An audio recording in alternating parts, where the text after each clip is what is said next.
이제 우상숭배와 점성술의 원인에 대하여 살펴보려고 합니다.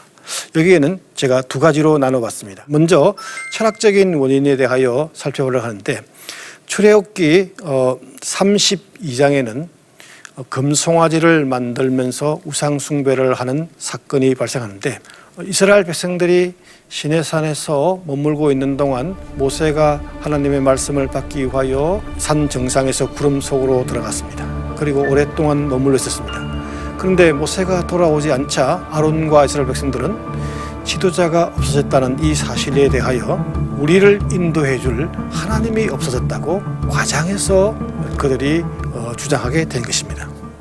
모든 인간은 미래에 대하여 실존적인 불안을 갖고 있습니다. 이 실존적인 불안은 하나님의 신비한 속성, 하나님께서는 자신의 외모를 우리들이 눈으로 볼 수 있게 하지 않고 그의 음성을 우리들이 귀로 들을 수 있게 하지 않는 이 신비한 속성 때문에 더욱더 우리들이 불안을 가중시키게 되는 것입니다. 때로는 위기에 처한 자들이 하나님께 기도했으나 하나님께서 속히 응답하지 않음으로 인하여 더욱더 그들이 불안해질 수 있습니다.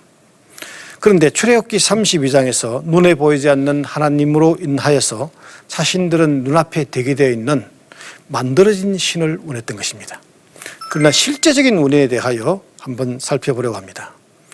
실제 인간이 추구하는 것은 불안을 제거하는 데 있다기보다는 그의 마음속에 있는 탐욕을 채우려는 데 있다라고 볼 수 있겠습니다. 그래서 출애굽기 32장에서는 금송아지를 만들어서 그들의 욕망을 채우려고 했던 것입니다.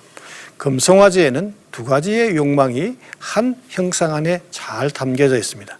첫 번째는 금송아지는 힘을 가졌다는 차원에서 힘에 대한 욕망인 것입니다. 권력에 대한 욕망인 것이죠. 두 번째로는 황금 송아지, 금송아지니까 황금 송아지니까 돈에 대한 욕망이라고 볼 수 있겠습니다. 이런 힘과 돈에 대한 숭배는 하나님을 신뢰하는 대신에 돈, 힘인 혹은 정치적인 외교적인 술수, 이런 인간적인 수단으로 하나님으로부터 오는 구원을 대신하려고 하는 어리석은 욕망의 발로라고 볼 수 있겠습니다. 그러니까 우상숭배나 혹은 점성술에 의한 이 배교 행위는 실존적인 불안을 빙자한, 한편으로는 인간의 욕망을 추구하는 데서 생겨난 것이다, 이렇게 볼 수 있겠습니다. 자, 이제 성경에서 말하는 왜 우리는 점성술을 금지하고 점을 쳐서는 안 되는가 하는 성경적인 이유를 살펴보려고 합니다. 이 점성술사들이 주장하는 것은 미래에는 운명의 시간표라는 것이 있다. 그리고 이 운명의 시간표는 우리들의 의지나 노력이나 그런 것과 상관없이 차곡차곡 우리에게 다가온다라고 하는 것입니다. 그러나 실제 하나님께서 말씀하시는, 하나님께서 펼치시는 미래는 그런 운명의 시간표가 없다는 것입니다. 여기에서 우리는 점을 쳐서는 안 된다 하는 궁극적인 이유가 있는 것입니다.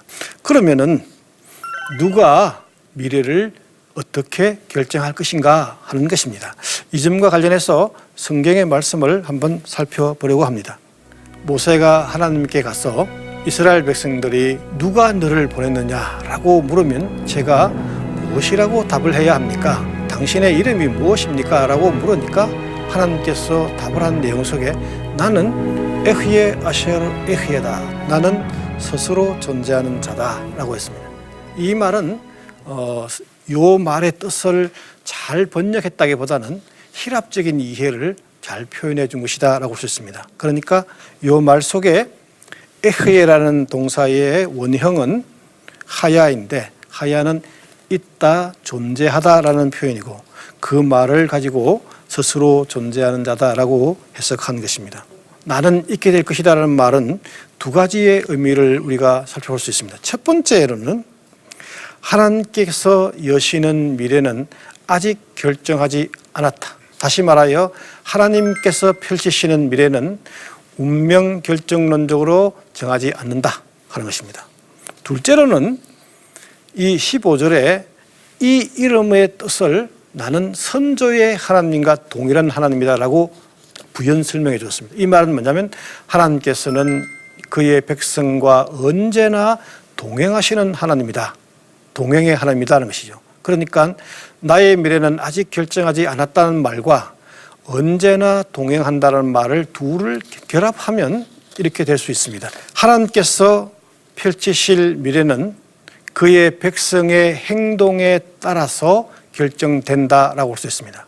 다시 말하여 그의 백성이 하나님의 뜻을 따라 선한 행동을 하게 되면 하나님께서도 그에 합당한 상을 내릴 것이고, 반대로 하나님께서 원하는 행동에 반하는 그런 행동을 하면 하나님께서도 그들에게 벌을 내리신다라는 것입니다. 그러니까 우리에게 자유를 주시면서 그 자유로운 행동의 결정 여하에 따라서 하나님은 결정한다는 것입니다.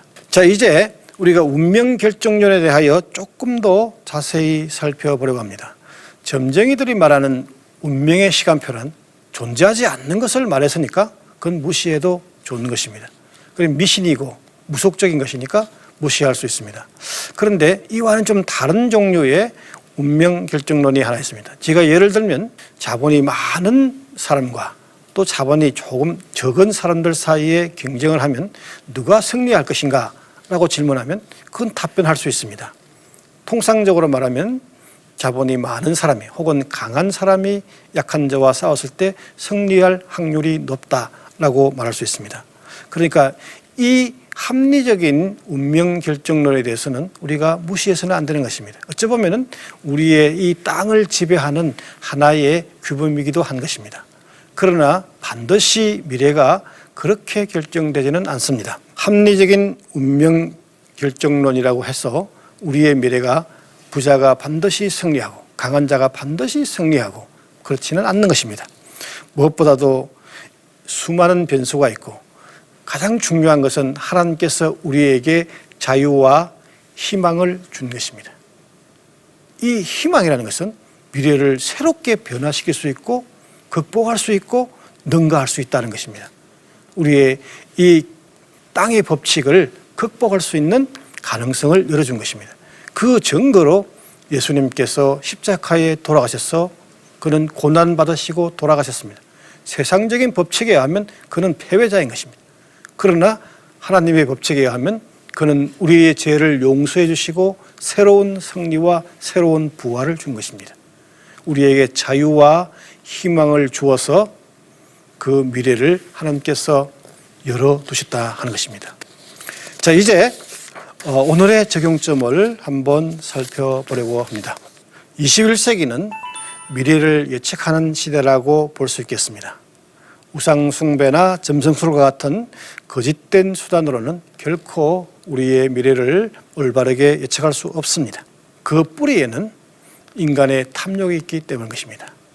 이를 위해서는 신앙의 원칙과 규범을 잘 섬기면서 하나님께서 원하는 길로 나아가야 된다 하겠습니다. 지금까지 우리는 신명기 신앙의 원칙과 규범 제10강 우상숭배와 점성술에 의한 배교를 살펴보았습니다.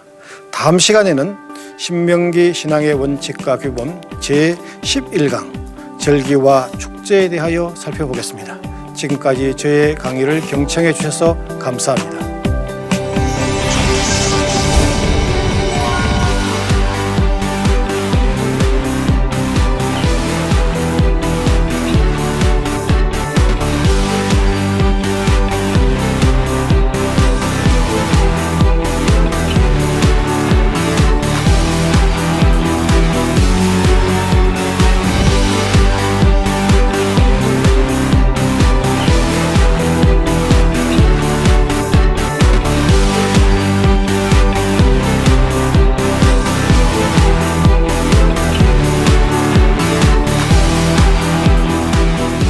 이 프로그램은 시청자 여러분의 소중한 후원으로 제작됩니다.